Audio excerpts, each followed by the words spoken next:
नमस्कार। First India के खास कार्यक्रम आमने सामने में आपका स्वागत है। तलवारों की धारों पर इतिहास रचाया जाता है। जिस ओर जवानी चलती है उस ओर जमाना चलता है।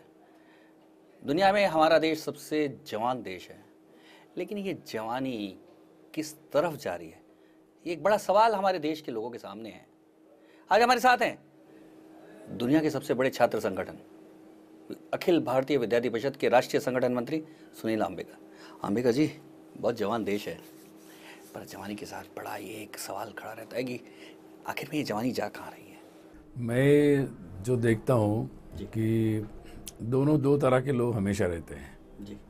कि अपनी जवानी में लोगों को एक मस्ती करने का माहौल तो रहता ही है, मूड रहता है, वो उतना स्वाभाविक है। लेकिन बहुत सारे ऐसे लोग देखने में आते हैं कि जो 2 घंटे अगर अपनी मस्ती में लगा रहे तो 4 घंटे अच्छे कामों में भी लगा रहे हैं। ऐसे बहुत युवाओं की संख्या है। आज हमारे देश की शिक्षा को, हमारे मुख्य धारा की जो सोच है कॉलेज यूनिवर्सिटीज़ में, उसको बहुत सारे बदलने की ज़रूरत है। सवाल ये है कि अब विद्यार्थी परिषद जैसे संगठन भी नॉन पॉलिटिकल ऑर्गेनाइजेशन थे जिनका छात्र शक्ति को इकट्ठा करना जी, लेकिन पूरी तरह से राजनीतिकरण हो चुका है। जहाँ देखो वहाँ छात्रों की राजनीति से लेके और रियल पॉलिटिक्स तक वो इन्वॉल्व हो चुके हैं। क्या ऐसे में जो मूल काम, जो एक ऐसी युवा पीढ़ी को तैयार करना, जो मैं ये मानता हूँ कि देखिए, छात्र संघ की जो चुनाव है जी वो आवश्यक है, जिसके स्वरूप को और निखारना चाहिए और बदलना चाहिए।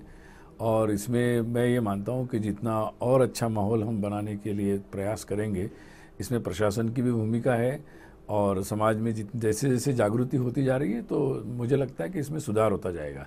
रही दूसरी बात राजनीति में लोगों के जाने की, तो मुझे लगता है राजनीति में जाना अपने आप में कोई बुरी बात नहीं है। राजनीति में जाने के बाद अच्छा काम करने वाले लोग भी चाहिए, राजनीतिक क्षेत्र को भी अच्छी लीडरशिप चाहिए।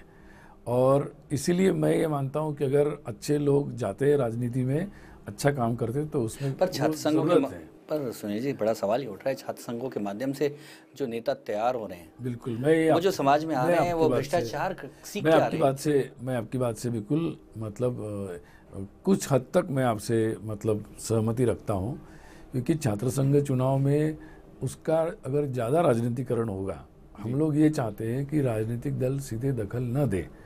और हम लोग तो सीधे तौर पर किसी राजनीतिक दल से नहीं जुड़ते, लेकिन जो जुड़ते भी है वो अपने एक छात्र संगठन के तौर पर अगर चुनाव लड़ने के लिए सामने आते हैं तो बहुत अच्छा है। तो मुझे लगता है कि ये राजनीतिक दलों को भी इसके बारे में, अगर वो सही में सुधार चाहते हैं तो उनको भी अपनी भूमिका को इसमें कम करना चाहिए। ये मैं यहाँ कहना चाहता हूँ। सुनील जी, मैं बहुत पहले से सुनते आ रहा था कि शिक्षा के परिसर को, राजनीति के पंजे से शिक्षा को आज़ाद करो, लेकिन कई बार लगता है कि कहीं ना कहीं विद्यार्थी परिषद ही कहीं किसी राजनीतिक दल का पिछलकू तो नहीं हो गई है। मुझे तो ऐसा नहीं लगता। मैं ये बात कहना चाहता हूँ कि आज विद्यार्थी परिषद ऐसा एक संगठन है कि जो जितने भी विद्यार्थियों के हित के मुद्दे होते हैं या देश के हित के मुद्दे होते हैं, वो चाहे कांग्रेस की सरकार हो या बीजेपी की सरकार हो, उसके सामने लेकर खड़े हो जाते हैं। आज हम लोग जिस प्रश्न पर लड़ाई कर रहे हैं कि भाई शिक्षा में जो व्यापारीकरण हुआ है, जिसके कारण आम लोगों को, जिसको बहुत ही भुगतना पड़ रहा है उसको, और जहां हम देश में विकास करना चाहते हैं, नीचे से तो सारे लोगों को ऊपर लाना चाहते हैं, उसमें प्राथमिक सरकारी स्कूलों में शिक्षा अच्छी नहीं मिल रही और जहां मिल रही वहां महंगी मिल रही है। तो इसको दूर करना चाहिए। और ये नई सरकार के सामने भी अगर किसी ने ये प्रश्न जोरदार से उठाया, मैं आपके चैनल के माध्यम से भी ये सवाल उठा रहा हूँ कि इस पर तुरंत कार्रवाई करने की ज़रूरत है। सरकार का रोल इसमें है, रेगुलेटरी रोल का।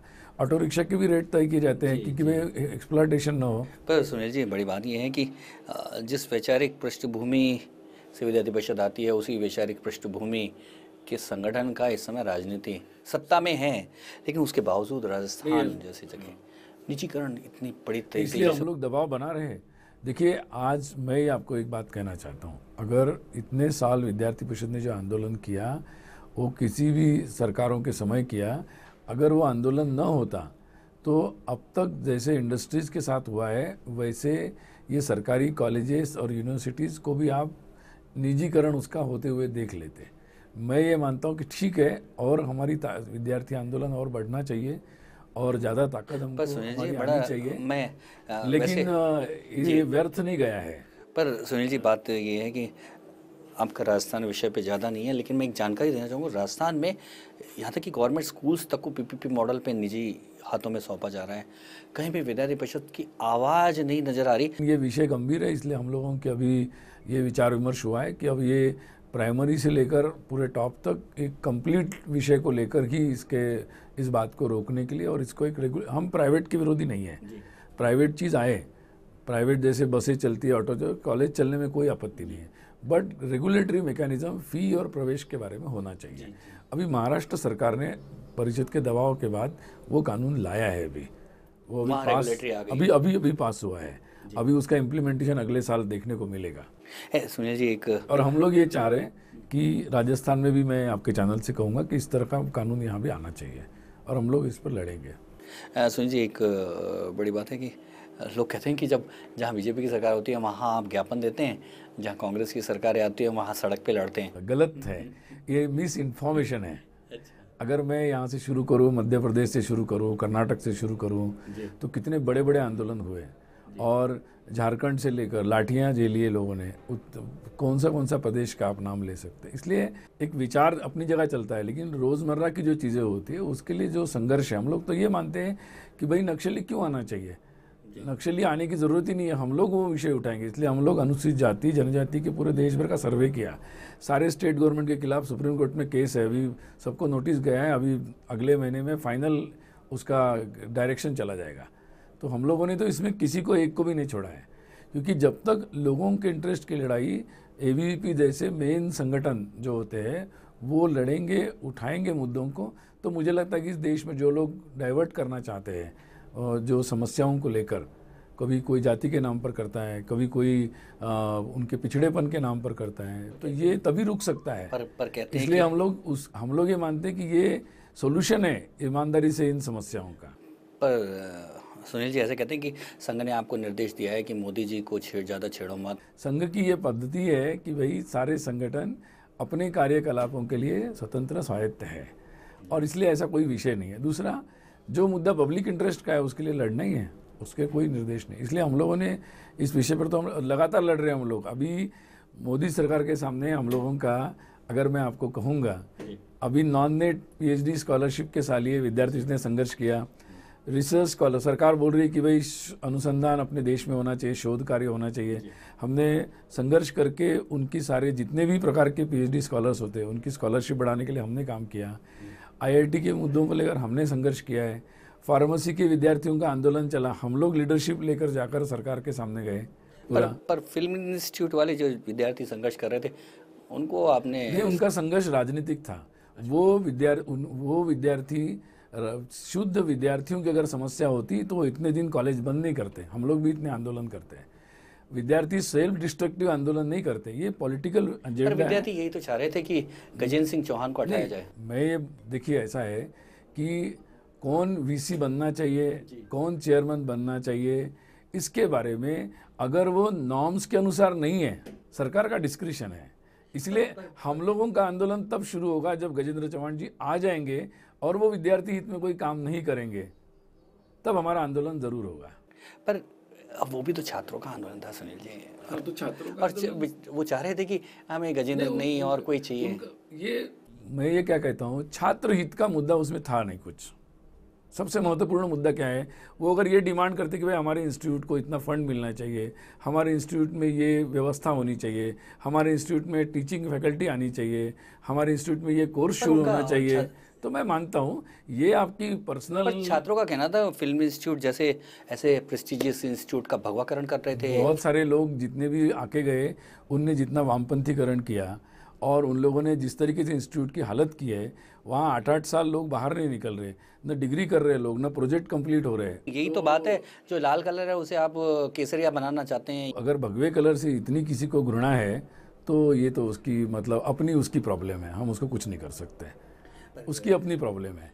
हम लोगों का ये कहना है कि हम लोगों को रंगों में नहीं बांटना चाहिए, हमें मेरिट पे बात करनी चाहिए। अगर इंस्टीट्यूट में कोई प्रॉब्लम है ज़रूर उस पर विद्यार्थी संघर्ष करें, उसमें सबसे पहले हम लोग रहेंगे। इस देश में इतने सारे इंस्टीट्यूट और इतनी सारी यूनिवर्सिटीज़ है, एक FTTI में क्या हो गया एक नियुक्ति पर इतनी, तो ये एक मतलब अपना एक पॉलिटिकल, कुछ ज़्यादा केसरिया कर दिया मैं कहता हूँ कि ये मतलब ये लेफ्टिस्ट लोगों का एक इंटॉलरेंस का प्रैक्टिस है, जो जहाँ होते हैं वहाँ किसी को रहने नहीं देते, वो कभी नक्शा। सुनील जी, बात ही वो परेशानी इसलिए भी है कि फिल्म इंस्टीट्यूट का तो मामला उठ गया, लेकिन आप बाकी जगह भी तो सबको भगवाकरण कर रहे हैं। परिसर में भगवाकरण की तो आपने आंधी चला दी है, जगह जगह कोई आप एक बात हर जगह कोर्स चेंज करने में।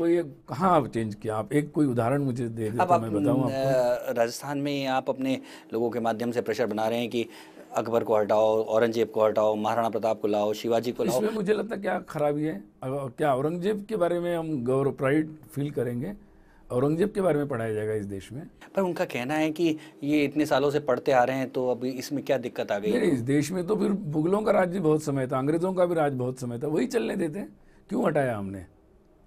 हटाया इसीलिए हटाया ना कि वो अंग्रेजों का राज था, वो मुगलों का राज था, इसलिए हटाया। तो मुझे लगता है कि दुनिया में किसी भी देश में ये समस्या नहीं आती है कि भाई अपने देश के महापुरुषों को क्यों पढ़ाया जाए, डिमांड ही नहीं करनी पड़ती है। बड़ा हास्यास्पद लगता है कभी कभी कि हमारे देश में ऐसे कुछ लोग हैं कि जो मतलब ऐसी बातें उठाते हैं। सुनील जी, एक बात है कि वो लोग ये कह रहे हैं कि आप के विचारधारा वाले लोग सत्ता में आ गए, उनके साथ मिलके आप उनको सहन नहीं कर पा रहे हैं अब इन इंस्टीट्यूट में, और इसलिए उनको एलिमिनेट कर रहे हैं। इस पर चर्चा जारी रखेंगे, अभी लेते हैं एक छोटा सा ब्रेक।